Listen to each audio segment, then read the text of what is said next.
I'm Margaret Frondorf, Director of Alumni Relations at SAIS, and we're here today with Bill Owen on April 27th. And I'm going to ask Bill a couple of questions. We're at the Bologna Center and want to find out a little bit about his experience, your experience, Bill, at SAIS. And I guess the first question I want to ask you is, how did you find the SAIS and how did you find the Bologna Center? Well, I was, after I finished university in 1958, went to Yale. I spent 3 years in the U.S. Navy in Japan, and I was thinking then of either going into the U.S. Foreign Service or international business. And because of a few connections that I had at the American Embassy, I decided to go into international business rather than the Foreign Service.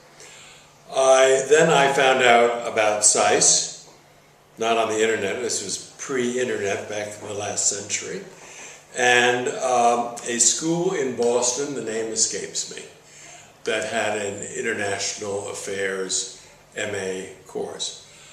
I preferred this because of Bologna. I had spent my junior year summer at Yale here in Europe in 1956. So I came over and I fell in love with Europe and all things about it. So I said to come to Bologna for a year would be wonderful. So the first year I decided to spend in Washington because I had been out of the US for 2.5 years in the military. So I spent a year in Washington. It was then in the campus, I think it was on Florida Avenue, opposite where I believe the Hilton Hotel was being constructed at the time. And I rented an apartment, and you know, it was a wonderful experience. I'd been out of the academic life for several years, the same as when I came here to Bologna. I was, 3 years older than the people in Washington and here, probably even 4 years by the time I got here. So it was another experience. And I found the courses very, very stimulating. I studied European history at Yale and the international affairs courses in Washington I found very, very stimulating. So talk a little bit about pick a vivid SAIS memory. Just whatever you want. What was memorable to you? Well, one thing that was memorable was the variety of students that were in Washington, D.C. It was a different experience for me because both in prep school and in college, it was all male then, whereas SAIS was a mix. Not too many nationalities, but there were men and women, which were, for me, the first time since grade school that I had been with both, shall we say. So I found that very, very interesting, and I also found, the names escape me now, but various professors that we had in Washington, very, very good. So Bologna, vivid memory.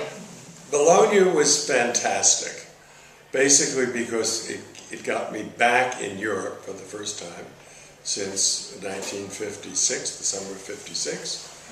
I had my own car. I was a bit, as I say, a few years older than the other students.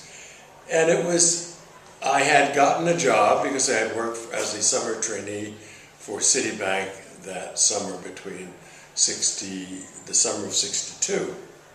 So I had a job. I didn't have to worry about finding a job when I left at Citibank, First National Citibank of New York, as it was then called. So coming here was wonderful. Yes, the school was terrific. The various professors of various nationalities, the history courses and things were. I didn't have, as you have now, I think, more sort of some financial and economics courses. It was not geared to that as much back in the '60s, but it didn't matter. I knew I wasn't going to get an MBA, so this was it fitted my purposes just fine and met some great people, one of whom was George Crumbar, who I shared an apartment with, and one person who I remember vividly in Washington, D.C. was Betsy Carter. So, talk about your transition from SAIS, how SAIS helped you to the next part of the pathway of your professional life. Well, basically, between Washington and Bologna, as I said, I had a summer job with Citibank in New York City in the European division. And we were expanding in Europe, sort of adding more staff to existing offices and opening up new branches in Europe. And it was basically corporate banking. And I was obviously a very junior person, a summer trainee, but the people were very helpful and accommodating and telling me how to do various financial problems that I didn't know that much about, and they were very helpful. And I spent the 2.5 months in New York, very satisfactory, and I liked it. And obviously they liked me because they offered me a job after the summer. So the transition couldn't have been easier. Right? And you traveled quite a bit at Citibank, sort of in an international context. I did. I spent 2 years in New York City in the European division, corporate banking, corporate lending. And then I went to Paris for 4 years, where we had a branch since 1890, 60 Champs-Élysées, which was not bad.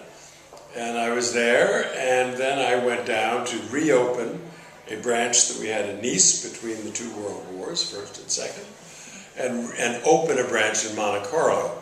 Down south, it sort of morphed into more personal banking than corporate banking. There wasn't that many large corporations in the south of France, Otis Elevators, Texas Instruments, and things like that, but it was basically more or less private banking.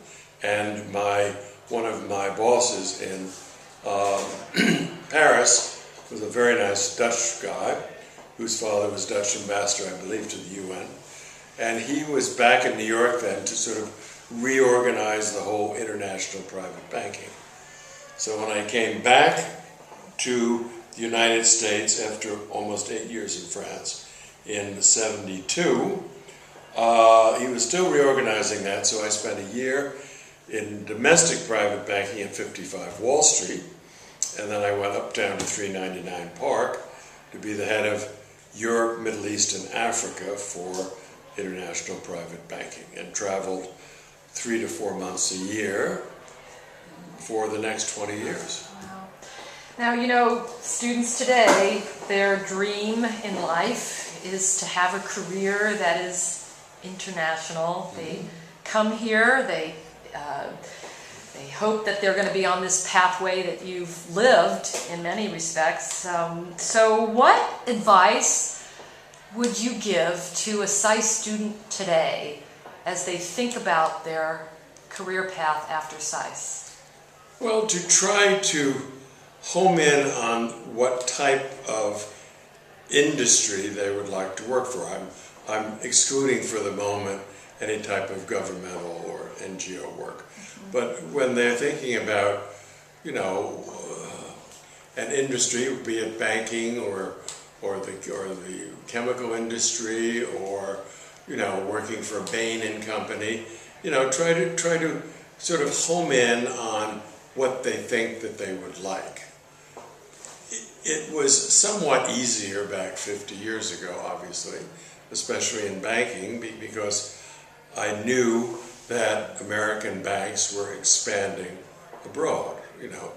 And even though I really did not consider myself a banker in the, you know, MBA sense, you know, they were interested in people that could get along abroad with various nationalities, which I fortunately did. Well, Bill, I want to congratulate you because we're here in Bologna, and partly because we're celebrating the 50th year since your graduation. And being at the Bologna Center, so congratulations on that. And I really appreciate you taking the time to talk with me this morning, and we shall cherish this video and save so that others can see it in the future. So I thank you once again. Thank you.